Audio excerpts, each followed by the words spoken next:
Bonjour à tous, aujourd'hui je vais vous présenter un site indispensable à connaître si vous vous intéressez aux ETF. C'est tout simplement le site de l'émetteur extrêmement connu MSCI. Présentation simple, donc rapide de ce qu'on peut retrouver sur ce site et comment l'utiliser pour vous pour sélectionner vos ETF, les comparer entre eux, regarder la performance, découvrir aussi les nouveaux indices et comprendre encore mieux comment fonctionnent les ETF. Rapidement, on retrouve une première page où on va retrouver des sujets top tendance sur les ETF avec des rapports de MSCI, par exemple des graphiques sur le PE entre US et Europe, des clés d'investissement pour le futur, c'est très rapide, d'autres schémas par exemple les indices MSCI. Donc on voit que pour l'indice MSCI, ACWI, IMI, il y a eu 199 nouvelles sociétés ajoutées et 211 enlevées. World IMI, 114 entreprises ajoutées, 90 supprimées, etc., etc. Je vous mettrai de toute façon en partage la description de ces liens. Un autre document aussi extrêmement intéressant, c'était sur les index par rapport au pays. J'ai regardé la France rapidement. Ils nous font une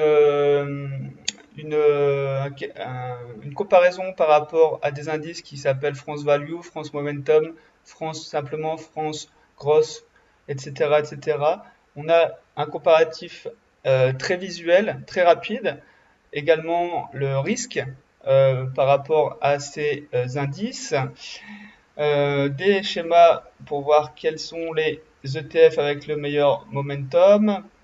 Et pareil pour d'autres indices, hein, pour l'Allemagne, pour les États-Unis, c'est vraiment par pays.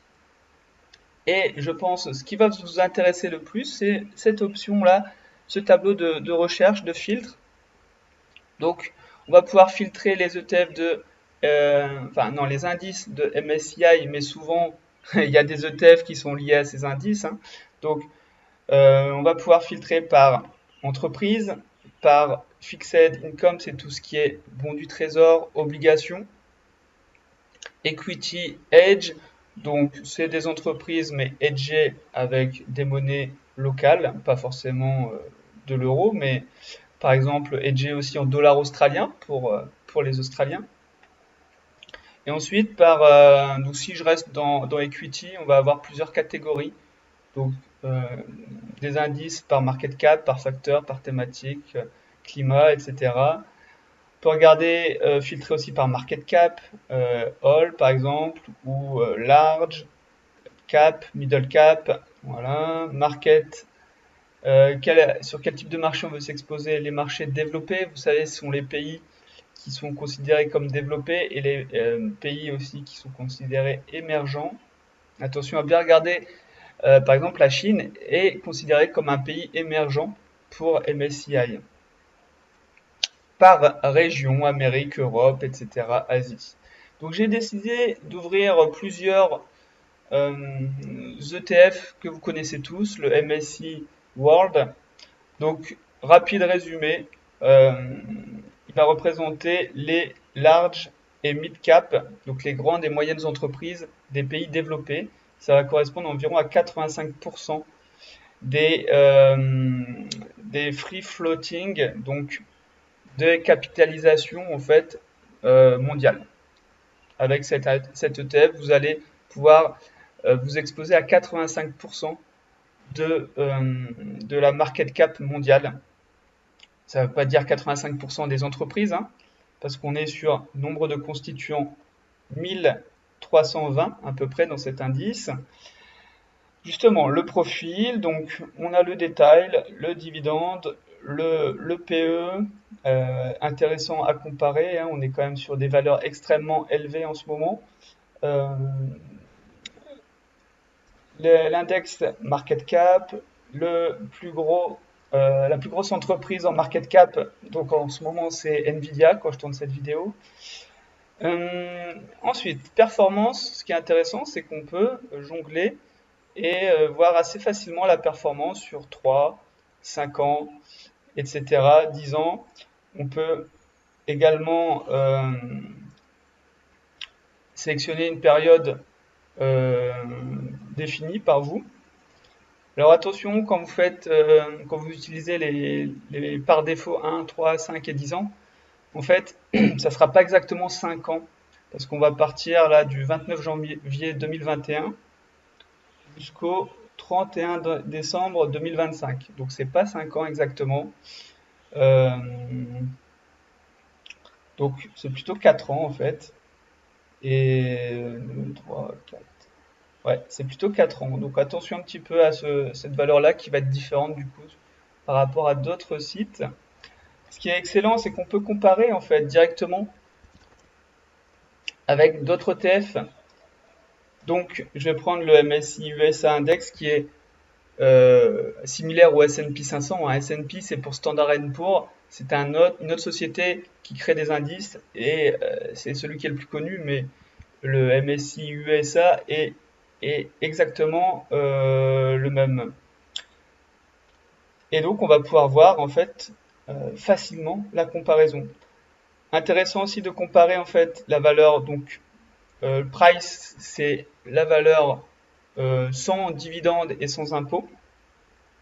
Grosse, c'est la valeur avec dividende.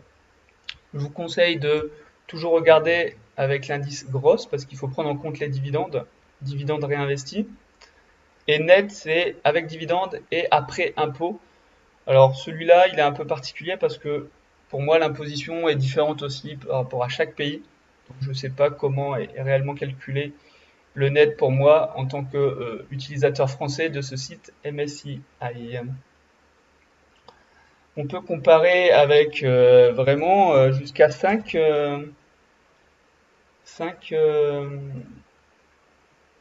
autres index. Donc c'est un super outil en fait pour voir facilement ce qui s'est passé depuis 4, 5 ans, 10 ans, toute l'histoire également. Donc depuis quand ça existe. Donc c'est super intéressant en fait hein, d'avoir cet outil extrêmement pratique. Je vous laisserai, euh, je vous laisserai regarder. Il y a aussi le détail du coup par année de la performance. En risk et return, on a d'autres informations sur ces ETF. Donc le taux de turnover, c'est le nombre de sociétés qui sortent et qui rentrent dans cet indice. Le rendement annuel, le ratio de Sharpe. Donc le ratio de Sharpe, en fait, sert à mesurer la performance d'un investissement par rapport au risque pris. En clair, c'est est-ce que le rendement obtenu vaut vraiment la volatilité supportée. Plus il est élevé, meilleur est le couple rendement-risque. Donc plus le ratio de Sharpe est élevé, meilleur, je le répète, et le rendement et le couple rendement-risque est intéressant. C'est-à-dire qu'on va avoir un très bon rendement pour peu de risques, peu de volatilité. Et ça, c'est intéressant quand même dans un portefeuille. Là, il nous le compare avec un autre indice qui est la CWI IMI, donc qui comprend la même chose plus les petites entreprises des pays développés. Et également des pays émergents. En fait, j'ai pu cliquer dessus, donc c'est vraiment le plus gros indice possible pour s'exposer au marché mondial des petites, moyennes, grandes entreprises développées ou en cours de développement. On est sur 8000 entreprises dans cet indice. Donc c'est intéressant de voir qu'au final, avec les petites entreprises, ben en fait on a un ratio de Sharpe un petit peu moins, un peu plus faible que le World Index, ce qui est logique au final parce que les marchés émergents et les petites entreprises sont plus sujets à de variations, à de la volatilité, et donc c'est normal que le ratio de Sharpe soit un petit peu plus faible, mais c'est vrai que c'est équivalent, hein, on va pas se mentir. Alors, un autre indice, la composition, ça vous pouvez le retrouver également sur d'autres sites, hein, mais c'est toujours intéressant, par pays, par secteur. Alors j'aurais bien aimé retrouver en fait la liste totale de la composition de l'ETF, hein. On peut le retrouver sur d'autres sites comme JustETF. C'est bizarre. Bon. Et puis les ETF liés en fait à cet indice. Et donc là, on a plus de 16 pages parce que c'est un indice extrêmement connu, MSCI World. Sinon, ça aurait pu être beaucoup moins d'ETF liés à cet indice. Ce qui est intéressant aussi, c'est qu'on a la fact sheet et la méthodologie book des documents qu'on peut récupérer. Par exemple, comment l'index est calculé, comment l'indice est calculé, on peut retrouver ça, je vais pas dire facilement parce qu'après on est sur un document générique de 140 pages et là on va se retrouver avec euh, beaucoup de d'informations, mais si on veut creuser, on peut trouver comment est calculé l'indice. C'est vraiment pour les fans, on est d'accord. Euh, D'autres infos aussi en dessous, c'est des métriques USG avec des comparaisons avec d'autres ETF. Donc, faites le tour, franchement, sur ce site, hein. Vous voyez que il y a énormément d'informations. Ça vaut le coup vraiment de faire le tour. Moi, j'ai bien aimé le trending topic également. Regardez l'actualité des ETF, des schémas, des graphiques, des market reports. Et franchement, c'est propre, c'est rapide. Ça vaut le coup, si vous vous intéressez aux ETF, de garder ce site en référence. Et moi, je vais vous souhaiter de bons investissements à tous. On se retrouve une prochaine fois. Ciao!